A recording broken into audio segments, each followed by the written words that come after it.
Atmanirbhar should not become like 1970s, throughout foreign companies, do this, do that. Right now there is a movement building up in the society, ban this, ban that. I don't think we should go that way.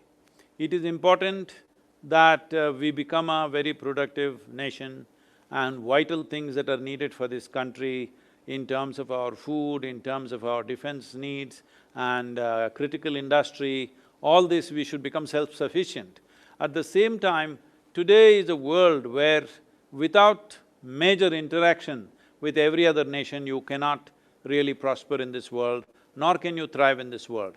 So, Atmanirbhar should not look like we have closed our doors to other people. This is very important, because how it gets translated in other people, whatever he said with certain nuance, how it goes down the line is very important. So, to re-articulate this and continuously make it very clear, Atmanirbhar is not about closing our doors. Atmanirbhar is about the health of the nation, of how we keep this nation, but this is not a closed-door policy, this is an open-door policy. So, it is just that foreign products, foreign investments can come, but we want it to be manufactured, and the thing should happen in India rather than happening somewhere else and finished product coming here. The most important thing is, things should come here and get manufactured rather than manufactured elsewhere and coming here. So essentially, Atmanirbhar does not mean closing our doors, but opening our doors in a much bigger way than we had done, so that it is not only… the policies are not just about taxation, always it's been about taxation, put 2% more, put 5% less, like this it's been going on. That is not the way. We must welcome this. I have also, written something about this and sent it to all the concerned people, that the important thing is, right now, there is a possibility that a whole lot of nations which have invested in our neighboring countries want to shift for a variety of reasons, if not wholly, at least partially, because they don't want to put all their eggs in one basket, they want another basket. We should show India is a safe basket. It is very important that people understand their investments are safe, that in the name of Atmanirbhar, tomorrow we won't nationalize, because this has happened in the past. People have that fear that they will suddenly nationalize the industry, they will do something else. This must be unequivocally stated that in India, if you put $1 here, your dollar is always safe and it will grow, it will not die, it will not be taken, it is not at risk, there is no social unrest. All these points must be made very, very clear to the world, otherwise Atmanirbhar can become a closed-door policy, which should never happen. I know that is not the intention, but it should not turn out that way in other people's perception. When you convert or translate Atmanirbhar as self-reliance, immediately people think it's closed-door policy. We must find a better English word for Atmanirbhar. I have not found one yet. I was supposed to request you to give us a proper word for this. And I didn't know. What does Nirbhar exactly mean? Nirbhar is dependent. Self-dependence. Oh. Self-dependence. So just hope you will enlighten us and give us a proper word for this. A good English word is needed, because self-reliance is always misunderstood as closed-door policy. सदगुरु, जैसा मैं कह रहा था, मैं कुछ हिंदी में बोलना चाहता हूँ, बहुत सारे लोग हिंदी वाले भी सुन रहे होंगे। जैसा आपने कहा, ठीक वैसा ही माननीय प्रधानमंत्री जी सोच रहे हैं, और उन्होंने बार-बार अपने भाषण के माध्यम से भी, हम लोगों की बातचीत में भी उन्होंने कहा कि इसको जो है, इसको क्लोज़ डोर पॉलिसी नहीं समझना चाहिए। हम ग्लोबल के लिए लोकल पर काम करें, हम भारत में बनाएं, अपने उपयोग के लिए भी बनाएं, दुनिया के लिए भी बनाएं। एंड स्पेशली सदगुरु, मुझे लगता है कि एग्रीकल्चर में we have traveled a journey right from food deficient nation to food surplus nation. As on date, हम दुनिया के सबसे बड़े फूड ग्रेन प्रोड्यूसर हैं, हम दुनिया के सबसे बड़े जो हैं वो डेयरी के प्रोड्यूसर हैं, हम दुनिया के सबसे बड़े पल्सेस के प्रोड्यूसर हैं, ऑयल सीड के प्रोड्यूसर हैं, though we are importing edible oil, but still sugar cane, sugar, cotton, we are the largest, the biggest producer in the world. Now we are exporting nation and emerged as an agriculture superpower. But simultaneously, we are blessed with the nature by the nature that हमारे पास में सब तरह के temperate regions है. We are having all sort of temperate regions and we can grow whatever is edible in the world in our country. So this is the time जब हम दुनिया के लिए अपने देश में एग्रीकल्चर को शुरू करें. अभी तक हम अपने देश के लोगों का पेट भरने के लिए खेती कर रहे थे. क्यों ना हम अब इस दृष्टिकोण से काम करें कि हम एग्रीकल्चर में रिवर्स इंजीनियरिंग करें.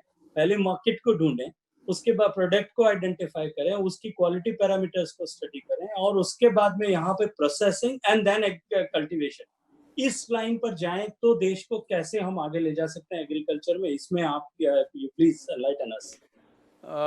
Actually, I had given a recommendation to even to the Prime Minister's office regarding this, because from Kanyakumari to Kashmir, the latitudinal spread that we have is so tremendous, and as you said, every kind of weather conditions and soil conditions we have, literally anything that the world needs we can grow in this land. Only there were many restrictions among the farmers. Fortunately, now because of the virus, this is also one pitch that I've been continuously doing for last 15 years. Now because of the virus, it's been relaxed. That is, the farmer can sell his produce wherever he wants. This is very important. See, every industry can sell their product wherever they want, but the farmer has to sell only to a controlled market. So now they've relaxed it, not 100%, but largely they've relaxed it, which is a very positive step. This will be in many ways, I don't think it's still gone across very well to the people, but in many ways it's a small revolution in the agricultural production, because only now investments will come, only now cold storages and other things will come up, because if there is no freedom for the farmer to sell wherever he wants, then there is no possibility of him getting a good price, him preserving it somewhere and then selling it somewhere else, all this is gone. One more thing we need to do is, both for our nutritional thing, because malnutrition is a huge problem in the country, and also for the sake of our soil, 30% of our diet should come from the trees. There are many ways to do this. There are various types of tropical vegetables, there are many fruits. Tropical land, India has maximum variety of fruits. Today if you go to the fruit market, probably in Delhi if you go, you will see apples from Australia, New Zealand, kiwi and something else from different places, but hardly any Indian fruits, none of the tropical fruits there. In terms of our health and well-being, these tropical fruits are very important.